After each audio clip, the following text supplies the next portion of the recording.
74 في هذا المجلس هوجمت المادة 74 انه قد يستخدمها رئيس الجمهورية ضد اي حاجة.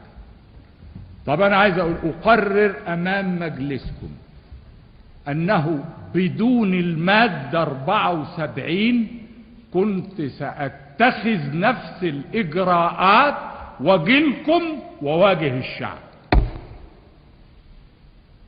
المسألة مش المادة 74، المسألة هي مصر، سلامة مصر، سمعة مصر، وحدة مصر.